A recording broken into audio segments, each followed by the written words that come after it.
Trading psychology বা psychology of ট্রেডিংয়ের আরও একটি ভিডিওতে আমি সুররঞ্জন গঙ্গোপাধ্যায় আপনাদের সবাইকে স্বাগত জানাচ্ছি। চলুন ভিডিওটা শুরু করি। দেখুন, আপনাদের মতে ভালো ট্রেড কোনটি? ভালো ট্রেডের সংজ্ঞা কী? কোনটিকে আপনি বলবেন যে এটি আপনি সারা জীবনে অত্যন্ত একটি ভালো ট্রেড করলেন? অবশ্যই আপনি নিশ্চয়ই বিচার করবেন এবং আমার উত্তরগুলো শোনার আগে বা আমার আলোচনাগুলো শোনার আগে আপনি এখানে ভিডিওটা পজ করুন এবং কমেন্টে লিখুন যে সত্যিকারের আপনি ভালো ট্রেড কোনটাকে বলছেন। লজ্জা করবেন না, আপনার মনে যে কথাগুলো আছে সেগুলোকেই লিখুন, তবেই আপনি শিখতে পারবেন।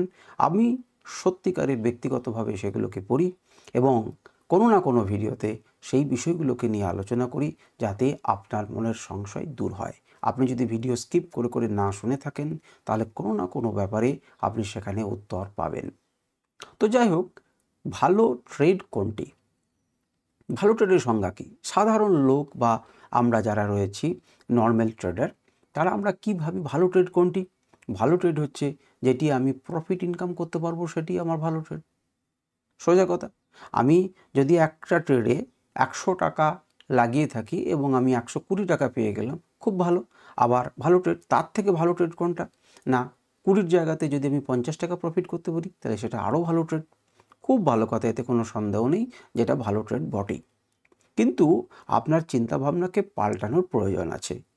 এটা তো আপনি লাভের সাপেক্ষে ভালো ট্রেড বললেন, কিন্তু সত্যিকারের ভালো ট্রেড কোনটি সেটা কিন্তু লাভের সাপেক্ষে বিচার হয় না। লাভের সাপেক্ষে বিচার হবে না, সেটি কিসের সাপেক্ষে বিচার হবে? যে আপনি নিজেকে কতটা কন্ট্রোল করতে পারতেন। তাহলে আজ থেকে আপনি কি ভাবতে শুরু করবেন ভালো ট্রেড কোনটি? ভালো ট্রেড লাভের সাপেক্ষে ভাবতে আপনি চেষ্টা করবেন না। লাভ হচ্ছে আপনার পতনের, মানে লাভ থেকে লোভ আসবে এবং সেটাই আপনার পতনের মূল। তাহলে আপনি যখন একটা বিগিনার, একজন রিটেলার ট্রেডার, আপনি যখন শিখছেন বা আপনি প্রো ট্রেডারই হন, আপনি যে কোনো স্টেজেই থাকুন, আপনি ভালো ট্রেডের সংজ্ঞা কোনটিকে বলবেন? আপনি ভালো ট্রেডের সংজ্ঞা সেটিকে দেবেন যে ট্রেডটা, মন দিয়ে শুনবেন, যে ট্রেডটা আপনি করতে পারতেন, যে ট্রেডটা আপনার পক্ষে করা সম্ভব ছিল কিন্তু আপনি করেননি। কেন করেননি সেটাকে আপনাকে খুঁজতে হবে। না, আপনি করেননি, সে সেটআপ মেলেনি বলে। আপনার সেটআপ মেলেনি তাই আপনি করেননি। হতে পারে সেই ট্রেডটা প্রচুর প্রফিট দিতে পারে, হতে পারে সেই ট্রেডটা প্রচুর লস দিতে পারে, কিন্তু তাতে আপনার কিছু যায় আসে না। লাভ দিক বা লোকসান দিক তার সাপেক্ষে আপনি বিচার করছেন না ভালো ট্রেড কি খারাপ ট্রেড। আপনি ট্রেড ভালো বা ঠিক খারাপ সেটিকে বিচার করছেন আপনার সেটআপ অনুযায়ী। আপনার কাছে সেটিই ভালো ট্রেড যেটা আপনি অনায়াসে করতে পারতেন। খানিকক্ষণ পর্যন্ত আপনি একবার মার্কেটের দিকে তাকিয়ে দেখুন, মার্কেট আপনাকে ডেকে নেবে যে আমাকে বলুন এই জায়গাটাতে একটা মনে হচ্ছে একটা পজিশন তৈরি হচ্ছে, এই জায়গাটায় একটা আপনি অনায়াসে ট্রেড নিয়ে নেন, ঝড়ম করে আপনার দিয়ে 2000-3000 টাকা হয়ে যাবে। আপনি যাবেন না। আপনার সেটআপে মিলেছে? মেলেনি। তাহলে এটিকে আপনি অনায়াসেই করতে পারতেন। আপনাকে ডাকছিল, মার্কেট ডেকে নিচ্ছিল আপনাকে। মার্কেট দেখলেই আপনাকে ডাকবে। আপনাকে কন্ট্রোল করতে হবে যে ডাকলেই আমি যাব না, আমার সেটআপে আসবে আমি যাব। তাহলে ভালো ট্রেড সেইটাকে বলবেন যে ট্রেডটা আপনি করতে পারতেন কিন্তু করেননি। কেন করেননি? কারণ আপনার সেটআপে মেলেনি। তাহলে সেইটার সাপেক্ষে আপনি ভালো ট্রেড বিচার করবেন যে বাহ, আমি ভালো ট্রেড করতে পারছি এবার, আমার সেটআপে মেলেনি তাই আমি যাচ্ছি না। আমার সেটআপে যদি না মিলতো না তবুও আমি করতাম, তাহলে আমি খারাপ ট্রেড করলাম। আমি ভালো ট্রেড কখন করলাম? যে আমার আমি করতেই পারতাম ওটাকে কিন্তু করিনি, কারণ আমার সেটআপে মেলেনি। যদি আপনি এটাকে করতে পারেন, এইটিকে অভ্যাস করতে পারেন, তাহলেই কিন্তু আপনি আপনার কি হবেন না, নিজে একটা পুরো মানসিকতা তৈরি করতে পারবেন। দেখুন, ট্রেডিংয়ে জিততে গেলে পরে আমাদের মানসিকতা পরিবর্তন তৈরি করতে হবে এবং আমাদেরকে ভালো মানসিকতা তৈরি করতে হবে। কিন্তু এই ভালো মানসিকতা তৈরি করতে হবে বলেই তো হবে না। সুতরাং আপনাকে চিন্তাভাবনাগুলোকে পরিবর্তন করতে হবে। চিন্তাভাবনাগুলো কী করে পরিবর্তন করবেন? আমি একটা পথ বলছি, এটার মানে এটা নয় যে এই পথে আপনাকে চিন্তা করতে হবে, কিন্তু আপনি এই পথে ভাবনা চিন্তা করুন যে সত্যিকারের তো কিসের সাপেক্ষে আমি ভালো ট্রেড বিচার করব। তাহলে আপনি নেবার সময় প্রথমেই ভাবুন যে আপনি ভালো ট্রেড নেবেন কি, ভালো ট্রেড নিতে চাইছেন কি, আপনার সেটআপে আসছে কি। আমি ট্রেড নিলাম আর করলাম তা নয়, এবং আপনি বুক বাজিয়ে বললেন যে বাহ দারুণ, আজকে আমি ট্রেড করলাম, আজকে 5,000 টাকা ইনকাম করলাম।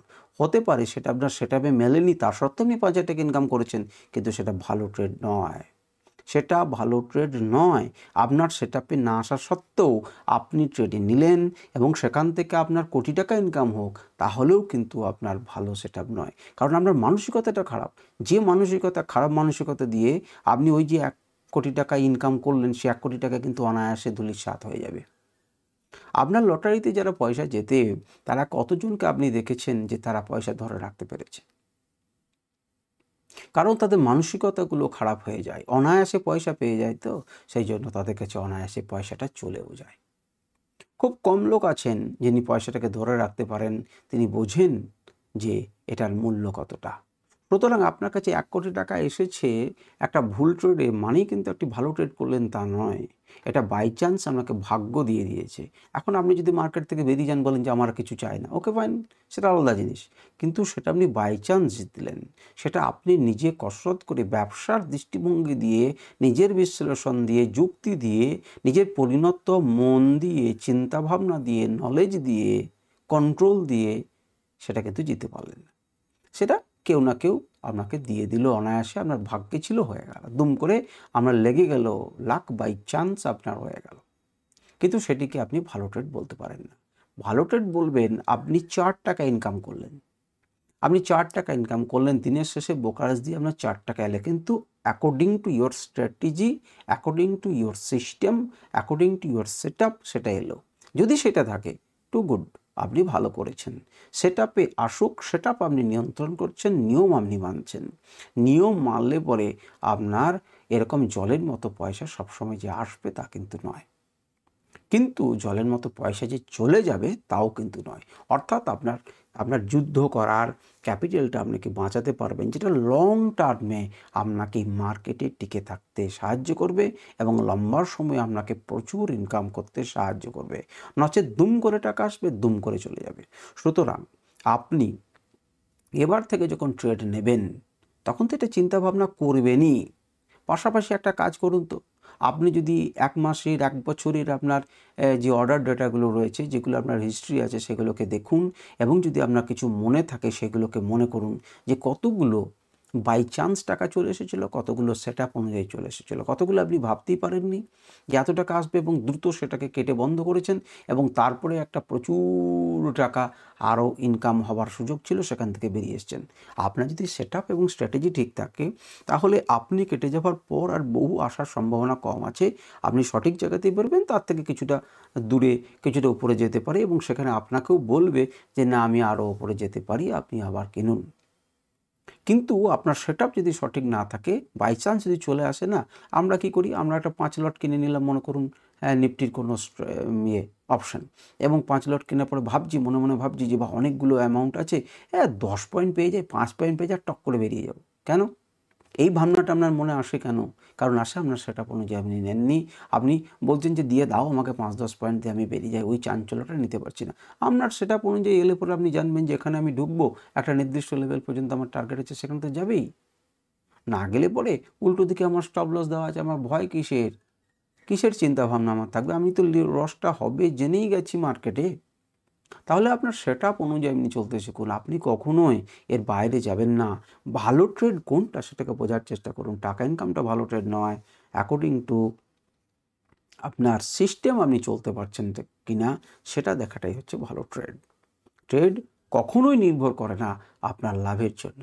আপনি নিয়ম মানতে পারছেন কিনা সেটার উপরে। আর যেটাকে আপনি অনায়াসে করতে পারতেন, আমাকে যদি বলতেন যে এক্ষুনি একটা ট্রেড নেন, আমি চোখ বুজে একটা ট্রেড নিয়ে নেবো। আমার 50-50 প্রফিটেবিলিটি। আমি প্রফিট হবে কিনা সেটা আমার 50-50 চান্স। হয় উপরের দিকে যাবে কি নিচের দিকে যাবে, দুটোর মধ্যে তো একটা হবে। জেনারেলি সেটা হবে, সুতরাং আমি হয় লাভ পাবো না, লাভ পাবো না। তাহলে এই বেসিসে যদি আপনি কাজ করতে চান করুন, কিন্তু আপনি যদি অ্যানালিসিস করে এগোচ্ছেন, তাহলে সেইখানে সিস্টেমটা ভাবনা চিন্তা করুন যে এটা কোন দিকে যেতে পারে, তার পাল্লাটাকে ভালো করুন। 50 থেকে 60, 70, 80, 90 আপনি তার পাল্লাটাকে ভারী করুন এবং সেই অনুযায়ী আপনি ট্রেড নেওয়ার চেষ্টা করুন। আপনি সিস্টেমকে ফলো করুন, নাকি আপনি ভালো ট্রেড নেওয়ার জন্য যা খুশি তাই নিয়ে নেবেন, লাভটাকে হিসেবে বিচার করবেন না। কথাটা খুব পরিষ্কার হলো। আমি আরও একবার, আপনারা বুঝতে পেরেছেন, আরও একবার একটা লাইনে বললাম, ভালো ট্রেড হবে সেটাই যেটা আপনি করতে পারতেন কিন্তু করেননি, কারণ সেটা আপনার সেটআপে আসেনি। সেটআপে আসেনি বলেই আপনি করেননি। এটাই কিন্তু ভালো ট্রেডের উদাহরণ যে আপনি ভালো করেছেন, ছেড়ে দিয়েছেন। যে বলটা খেলার সেই বলটা খেলবেন, আর যে বলটা ছাড়ার সেই বলটা আপনাকে ছাড়তেই হবে। ছাড়তে আপনাকে শিখতেই হবে, নচেত ম্যাকগ্রা ক্রমাগত একই রকমভাবে বল করবে আর সচিন তেন্ডুলকার কিন্তু খুঁচিয়ে কেন আউট হবেন। আপনারা যারা পুরোনো দিনে খেলা দেখেছেন আমার কথার সঙ্গে সহমত হবেন এবং বুঝতে পারবেন আমাকে ছাড়তে শিখতে হবে। বারবার আপনাকে সেটাই দেখাবে যে একবার মেরে দেন, একবার মেরে দেন, একবার মেরে দেন, আর খুঁচিয়ে একটা স্টিভ ওয়া 5টা 6টা স্লিপের লোক রেখে দেবে এবং তাদের তালুবন্দি হয়ে যাবে বলটি। সুতরাং এটি ঠিক নয়। বুঝতে পারলেন আশা করি খুব ক্লিয়ারলি। নিজের মানসিকতা পাল্টান, মানসিকতা গড়ে তুলুন, দেখবেন যে আপনি সফল হবেনই। আজ এ পর্যন্তই। নমস্কার, ধন্যবাদ।